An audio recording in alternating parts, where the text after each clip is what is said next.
Opposition کا جو focus ہے جو ان کے اوپر تھا بہت دنوں سے وہ بدل جائے گا. پھر پی ٹی آئی کے لیے ایک اور بڑا ایشو یہ بھی ہے کہ یہ جو نظام ہے فرینکلی اسپیکنگ یہ نظام ساری سیاسی جماعتیں کہہ چکی ہیں کہ یہ دھاندلی کی پیداوار ہے. نمبر 1. نمبر 2 اس پہ طے ہو گیا کہ دھاندلی کی تحقیقات ہوگی. نمبر 3 اس پہ ایک قانون بن گیا. نمبر 4 اس پہ ایک جوڈیشل کمیشن بیٹھنے جا رہا ہے. نمبر 5 اس جوڈیشل کمیشن کو یہ اختیار ہے کہ وہ کسی کو فوجداری سزا بھی دے سکتا ہے. نمبر 6 وہ شہادتیں ریکارڈ کر سکتا ہے. اور نمبر 7 یہ کہ اس کمیشن نے 45 دن کے اندر فیصلہ دینا ہے. 45 دن میں سے 3 دن تو گزر گئے. ہوگا کیسے؟ 1 منٹ. 3 دن تو گزر گئے, 2 دن اور گزرے تو 40 دن رہ جائیں گے. اور اس طرح سے گورنمنٹ جو ٹائم بائی کر رہی ہے کہ ٹائم تھوڑا ہو تو پھر ہم اس کو ایکسٹینڈ کریں اور اس کے اوپر ہم کھیل سکیں. مجھے تو پورا یقین ہے کہ گورنمنٹ اس پہ 3 سال اور کھیلنا چاہے گی اور 2018 تک اس کو کھینچ کے لے جانا چاہے گی. لیکن فرض کریں کہ یہ 45 دن کے اندر ہی فیصلہ آتا ہے. فرض کریں حکومت خط لکھ دیتی ہے. فرض کریں سپریم کورٹ مان جاتی ہے کہ وہ لگاتی ہے, کیونکہ سپریم کورٹ میں ایک ایشو اور آ گیا ہے. سپریم کورٹ کا فوکس بدل جائے گا. 16 تاریخ سے وہ جو فوجی عدالتوں کا قیام ہے اس کے حوالے سے انہوں نے مقدمات لگائے اور مقدمات انہوں نے ٹیگ کر کے بہت بڑی تعداد ہے جو لگ گئے ہیں اکٹھے. ان میں وہ جو 18ویں ترمیم کو چیلنج کرنے والی سیاسی چیف جسٹس کے زمانے کے کیسز تھے وہ بھی لگ گئے. 19ویں ترمیم والے وہ بھی لگ گئے. اور شیخ لیاقت کے کیس کے حوالے سے جو کیسز تھے وہ بھی لگ گئے. بار ایسوسیشنوں کے مقدمات بھی لگ گئے. سیاسی جماعتیں بھی وہاں جا کے بہت ساری کھڑی ہو گئیں اور پرائیویٹ پٹیشنرز بھی آ گئے. اس لیے یہ جو میدان ہے پارلیمنٹ کا اور سپریم کورٹ کا یہ دونوں گرم ہونے کا امکان ہے. اور سیاست میں عمران صاحب کی پارلیمنٹ میں واپسی کے باوجود گرمی بڑھے گی, نرمی نہیں بڑھ سکتی. اچھا صحیح. اچھا بابر صاحب آپ نے ابھی یہ بات کی, ہم دیکھتے ہیں کہ نواز شریف صاحب کا جو سٹانس ہے وہ تو بڑا کلیئر ہے, انہوں نے تو شروع میں ہی کہہ دیا. کیا ان کی پارٹی کے اندر بھی یہ اتحاد موجود ہے ان کے موقف کے حوالے سے جو کہ کل پارلیمنٹ میں بحث ہونے جا رہی ہے, اور اگر نہیں ہے تو پھر کل ماحول بنتا ہوا کیا دکھائی دیتا ہے؟ کریں گے کیا میں آپ کو ایک واقعہ سناؤں. ایک صاحب تھے, انہوں نے بہت زور لگایا, انہوں نے کہا کہ مجھے آپ نیشنل اسمبلی کا ٹکٹ دیں, یہ 3 دفعہ حلقہ میں نے جیتا ہے. اچھا. تو ان کو ایم پی اے کا ٹکٹ بھی نہیں دیا گیا, اس لیے کہ جو پی ایم ایل این کے مالکان ہیں لوگ ناراض ہیں. نہیں, انہوں نے کہا کیا ان کو, انہوں نے کہا کہ اس واری جاؤ تو تسی آزاد الیکشن لڑو تو دیکھ لو پھر ووٹ یہ ہلکا تھوڑا تسی جیتیا سی یا اسی جیتیا سی, کہ آپ جائیں آزاد بغیر ہمارے ٹکٹ کے الیکشن لڑیں, جیت کے بتائیں اور پھر پتہ لگے گا کہ یہ حلقہ نواز شریف نے جیتا ہے یا آپ ایم پی اے صاحب یا آپ ایم این اے صاحب آپ نے.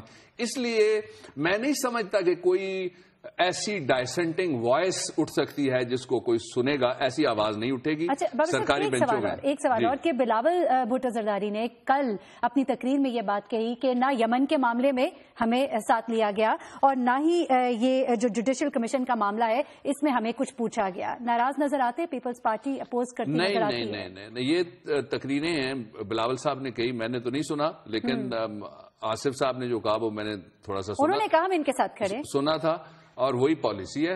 وہ جب ساتھ کھڑے ہیں تو پھر ساتھ کھڑے ہیں, جب ساتھ کھڑے ہیں تو پھر اپوزیشن نہیں ہے ملک میں, ختم ہو گئی اپوزیشن.